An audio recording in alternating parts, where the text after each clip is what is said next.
तेरी बहू तो गँवार है। साधना, तू अकेली अकेली लड़की देख भी आई और मुझे बताया भी नहीं। मैं भी ज़रा अच्छे से परख लेती अपने अरुण के लिए पूरी तरह से काबिल है या नहीं। वो ज़माने गए जब लड़की को घर का काम आता है या नहीं, सिर्फ यही देखा जाता था। आजकल तो लड़की को ढंग से रहना भी आना चाहिए, ये नहीं कि अरुण को उसे कहीं भी ले जाने में बहुत शर्म आए। कामना जी ने अपनी छोटी बहन से कहा, अरे जीजी, आप ऐसा क्यों कह रही हैं? आजकल की तो सभी लड़कियां स्मार्ट होती हैं और वैसे भी सब लड़कियों के रहन सहन का स्तर अलग होता है। किसी को सब पसंद होता है तो किसी को कुछ भी नहीं, साधना जी ने उत्तर दिया। ये सुनकर कामना जी बोली, वो तो सब ठीक है, पर आजकल के लड़कों की पसंद थोड़ी अलग होती है। उन्हें घरेलू नहीं स्मार्ट लड़की चाहिए होती है। तू छोटे शहर से लड़की बहू बनाकर ला रही है, मैं इसलिए कह रही हूँ। नहीं दीदी, ऐसी कोई बात नहीं है। शिल्पी संस्कारी भी है और पढ़ी लिखी भी, सुंदर भी है। मुझे तो उसकी सादगी भा गई। वो हमारे घर के लिए एक परफेक्ट बहू होगी और अरुण को भी बहुत पसंद आई है। साधना जी ने कहा, ठीक है, देखते हैं। अगले महीने की टिकट तो बनवा ली है, जल्दी ही शादी में आ जाऊंगी, फिर आमने सामने देख लूँगी। फ़ोटो में तो सभी सुंदर नज़र आती हैं, फ़िल्टर लगवाकर जो लड़कियां फ़ोटो खिंचवाती हैं। कामना जी ने अपनी बात ख़त्म करके फ़ोन रख दिया। साधना जी की बड़ी बहन कामना जी थोड़ी मॉडर्न ख्यालों की थी। उनके हिसाब से लड़की जो घर में बहू बनकर आती है वो पूरे परिवार के स्टेटस को दिखाती है। उसे भी ढंग से रहना आना चाहिए और मौजूदा ज़माने के साथ में चलना चाहिए। अगले महीने साधना जी के घर पर शहनाई बज उठी। सारे मेहमान आ चुके थे। लड़की वाले और लड़के वालों ने एक की ही जगह होटल कर ली थी। वहीं पर दोनों के रिश्तेदार आ गए थे। साधना जी के ससुराल से और मायके से भी सब लोग आ चुके थे, पर उन्हें तो अपनी कामना जीजी का इंतज़ार था। कामना जीजी की फ़्लाइट थोड़ी देर से आई, तब तक हल्दी की रस्म शुरू हो चुकी थी। हल्दी के लिए तैयार शिल्पी बहुत ही सुंदर लग रही थी। सभी रिश्तेदार बारी बारी से हल्दी लगा रहे थे। संगीत गूंज रहा था, सभी डांस कर रहे थे, पूरा मस्ती का माहौल था। ऐसे में कामना जी आती हैं तो साधना जी का चेहरा खुशी से खिल जाता है और वो मुस्कुरा उठती हैं। कामना जी की नज़रें शिल्पी पर पड़ती हैं तो वो आदतन बोल ही देती हैं, शिल्पी क्या साड़ी पहन ली है? हल्दी के दिन तो साड़ी की जगह गाउन पहनना चाहिए, आजकल तो यही ट्रेंड में है। तुम तो पुराने ज़माने की दुल्हन लग रही हो। और वो मजाक बनाकर हंसने लगी। साधना जी अपनी बहन को एक कोने में ले गईं। जीजी, आपने भी सबके सामने बहू को कुछ भी कह दिया। शिल्पी भी गाउन पहन सकती थी, पर मेरे ससुर जी और शिल्पी की दादी को ये पसंद नहीं था। उनका कहना था चाहे तुम हल्दी का कार्यक्रम करो, पर हमारी पोत बहू साड़ी ही पहनेगी। शिल्पी ने अपने बड़े बुजुर्गों को खुश रखने के लिए साड़ी पहनी है। केवल फैशनेबल तो हर बहू बनकर रहती है, पर जो बहू घर के बुजुर्गों को खुश रखती है, शिकायत का मौका नहीं देती है, वही बहू घर की शान होती है। कामना जी ने ये सुनकर चुप हो गईं। आगे के सभी रीति रिवाज होने लगे। फिर वरमाल का समय आया। शिल्पी दुल्हन बनकर बहुत खूबसूरत लग रही थी। वो जब वरमाल के लिए आ रही थी तो उसने भजन पर डांस किया, तो ये देखकर कामना जी ने फिर मुंह बनाया। साधना, आजकल की दुल्हन तो मस्त फिल्मी गानों पर डांस करती हुई आती हैं, पर तेरी बहू तो न जाने कौन से ज़माने के इतने धीमे भजन पर धीमा सा डांस किया। हाँ जीजी, कितना अच्छा डांस किया, अभी तक तालियां बज रही हैं। मेरी शिल्पी ने सबका दिल जीत लिया है। साधना जी ने खुश होकर जोर से ताली बजाई। शिल्पी दुल्हन बनकर घर आ गई। उसका अच्छे से स्वागत हुआ। कुछ मेहमान जा चुके थे और कुछ मेहमान रुक रहे थे। कामना जी ने बेटे और बेटियों की शादी हो चुकी थी, तो वो भी घर गृहस्थी की जिम्मेदारी से मुक्त थीं, इसीलिए वो भी थोड़े दिन रुक ही गईं। सारी रस्में और रिवाज हो गए। दूसरे दिन शिल्पी कमरे से बाहर आई तो लाल साड़ी, भरी मांग, धुले हुए बाल, हाथों में सुहाग का चूड़ा और माथे पर बिंदिया चमक रही थी। पैरों में पायल की छन छन की आवाज़ें आ रही थी। शिल्पी बहुत सुंदर लग रही थी। साधना जी ने उसकी नज़र उतारी। ये सब कामना जी देख रही थी, पर कुछ बोली नहीं। शिल्पी की चौका पूजन की रस्म थी तो कामना जी बोली, बहू दाल का हलवा बना दे, बड़ा मन कर रहा है, तुझे आता है ना? मौसी जी, मैं बना कर लाती हूँ। यह कहकर शिल्पी रसोई में चली गई तो साधना जी बोली, जी दाल तो भिगोई नहीं है, हलवा कैसे बनेगा? आप भी नई बहू की परीक्षा ले रही हो। और रसोई में चली गई। शिल्पी ने जो सामान मांगा वो उसे दिया। साधना जी के माथे पर तनाव की रेखा देखकर वो बोली, मम्मी जी मैं बना लूँगी, आप बाहर जाकर मौसी जी से बात कीजिए। मूंग की दाल को भूनकर सूखी पीस कर भी हलवा बनता है। साधना जी बाहर आ गईं और थोड़ी देर बाद शिल्पी हलवा बनाकर ले आई। हलवा लाजवाब बना था। कामना जी ने मुंह पर तारीफ नहीं की, पर हलवा उन्होंने पूरा खा लिया था। 2-4 दिन बीत गए थे। शिल्पी धीरे धीरे सबको समझने की कोशिश कर रही थी। कामना जी कुछ दिन रहकर चली गई। शिल्पी ने भी अपना घर संभाल लिया। वो दादा ससुर, सास ससुर, पति के साथ खुश रहने लगी। घर में सब कुछ सही चल रहा था। एक दिन अचानक साधना जी बाथरूम में फिसली और उनकी रीढ़ की हड्डी में भारी चोट आई। डॉक्टर ने उन्हें बिस्तर पर आराम करने को कहा। अपनी छोटी बहन की तबीयत पूछने कामना जी फिर से घर आईं। बहन की हालत, उनका दर्द उनसे देखा नहीं जा रहा था। उनके कहने पर वो 2-4 दिन रुकने को तैयार हो गई। शिल्पी ने पूरा घर अच्छे से संभाल लिया था। घर में सिर्फ शिल्पी ही दे दो, शिल्पी वो चीज़ कहाँ है, बस यही आवाज़ें गूंज रही थीं। सास की सेवा के साथ ही शिल्पी अपने दादा ससुर का भी पूरा ख्याल रखती थी। उन्हें समय पर खाना देना, दवाई भी दे रही थी।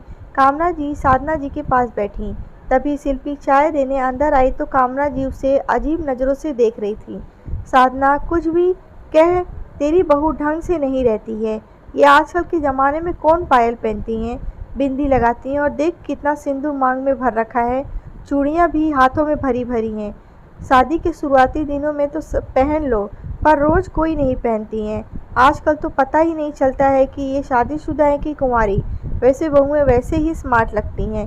ये सब तो गंवारू महिलाएं पहनती हैं। मैंने पहले ही कहा था कि छोटे शहर की लड़की मत ला, पर तूने मेरी बात नहीं मानी। तेरी बहू तो एकदम गंवार नज़र देख रही थी। साधना, कुछ भी कह, तेरी बहू ढंग से नहीं रहती। ये आजकल के ज़माने की कौन पायल पहनता है, बिंदी लगाती है, और देख कितना सिंदूर मांग में भर रखा है, चूड़ियाँ भी हाथों में भरी है। शादी के शुरुआती दिनों में तो पहन लो, पर रोज़ कोई नहीं पहनता। आजकल तो पता ही नहीं चलता कि ये शादीशुदा है कि कंवारी। वैसे बहुएं वैसे ही स्मार्ट लगती हैं। ये सब तो गंवारू महिलाएं पहनती हैं। मैंने पहले ही कहा था कि छोटे शहर की लड़की मत ला, पर तूने मेरी बात नहीं मानी। तेरी बहू तो एकदम से गंवार लग रही है। कामना जी, जी आप मुझसे बड़ी हैं तो मैं आपका सम्मान करती हूँ, पर ये कतई बर्दाश्त नहीं करूँगी कि कोई मेरी बहू का अपमान करे। क्या सुहाग चिन्ह पहनने मात्र से कोई गंवारू हो जाता है? शिल्पी की अरुण से शादी हुई है तो इस नाते वो चूड़ियाँ पहनती है, पायल पहनती है, बिंदी लगाती है, मांग भरती है। इसमें गलत क्या है? शिल्पी को ये सब पसंद है, वो खुशी से सब पहनती है, ये उसकी मर्जी है। फिर ये सब पहनना गंवारूपन कैसे हो गया? ये सब चीज़ें तो जीजी आप और मैं भी पहनते थे, तो हम दोनों भी गंवार कहलाएंगे। अरे छोटी, मेरे कहने का मतलब है आजकल की पढ़ी लिखी लड़कियां ये सब नहीं पहनती हैं। अब मेरी ही बहू को देख लो, वो बिंदी नहीं लगाती, कहती है कि निशान पड़ जाएगा। तो बिछिया और पायल नहीं पहनती, कहती है वो जीन्स और जूते में उलझ जाएगी। वो मांग नहीं भरती है क्योंकि उसे ऑफिस जाना होता है। वो चूड़ियाँ नहीं पहनती क्योंकि कोई भी आजकल की बहुएं चूड़ियाँ नहीं पहनती हैं, अब कोरे हाथ ही रहते हैं। तू बड़े शहर में आकर देख तो सही, ज़माना कितना बदल गया है। हाँ जीजी, ज़माना बदल गया है, पर इतना भी नहीं बदला कि कोई भी पढ़ी लिखी लड़की शादी के दिन मांग नहीं भरवाए। मांग भरना और बाकी सुहाग चिन्ह पहनना, ये सब मर्जी पर निर्भर करता है और अपनी अपनी आस्था है, विश्वास है। इसमें हंसी उड़ाने वाली और गंवारू कहलाने जैसी कोई बात नहीं है। मैंने आपकी दोनों बहुओं को देखा है, जो सुंदर दिखने के नाम पर चेहरे पर मेकअप तो कर लेती हैं, पर बिंदी तक नहीं लगाएंगी। जो पाँव में से एक से बढ़कर एक जूते पहन चप्पल लेती हैं, पर पायल और बिछिया नहीं पहनेंगी। जो हाथों में महंगी से महंगी घड़ी पहन लेंगी, पर चूड़ी नहीं पहनेंगी। ये उनकी मर्जी है, ये उनकी इच्छा है। पर मैंने तो कभी आपकी बहू की हंसी नहीं उड़ाई, उन्हें कभी ताना नहीं मारा। जी शिल्पी चाहे छोटे शहर से है तो क्या हुआ, आजकल घर घर इंटरनेट है। मेरी बहू को हर चीज़ की पूरी जानकारी है। वो ऑनलाइन के साथ साथ ऑफलाइन भी सारे काम कर लेती है। वो ऑनलाइन शॉपिंग के साथ घर के सभी काम भी कर लेती है। केवल सुहाग चिन्ह पहनने मात्र से वो गंवारू कैसे साबित हो गई? शिल्पी के संस्कार बहुत अच्छे हैं। अब देखो ना, जब से मुझे चोट लगी है मेरे ससुर जी की सेवा करती है, और इसने मेरी सेवा भी दिन रात कर दिए हैं। अपने हाथों में सभी काम करती है, मेरी सेवा करती है, खुद ही खाना बनाती है, मुझे अपने हाथों से खिलाती भी है। ये सब देखकर आपको तो ये भी कह दोगे कि ये सब काम आजकल की बहुएं कहाँ करती हैं। शिल्पी तो गंवार है जो अपनी सास की सेवा कर रही है। आजकल की बहुएं तो मेड लगा रख देती हैं। ये सुनकर कामना जी की आंखें झुक गई। अभी कुछ महीने पहले तो वो डेंगू का शिकार हो गई थी। उनकी एक भी बहू ने उन्हें संभाला नहीं और मेड लगा दी। कभी खुद से खाने की भी नहीं पूछा कि हाथ में से दवाई दी। दोनों बहुएं बस पार्टी और सन्ने संवरने में व्यस्त रहती हैं। उनके पास जरा भी समय नहीं कि दोनों कभी रसोई में चले जाएं। दोनों केवल घर में शोपीस की तरह हैं, पर काम तो एक भी हाथ नहीं लगाती।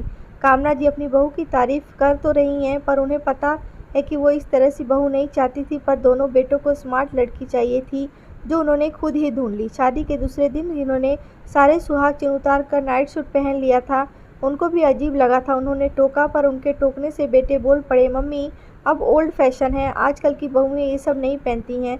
अब दोनों बेटे ही जो बिजनेस संभाल रहे हैं, इसीलिए घर में ना उनके पति की चलती है ना ही उनकी चलती है। बच्चे अपनी मनमानी करते हैं।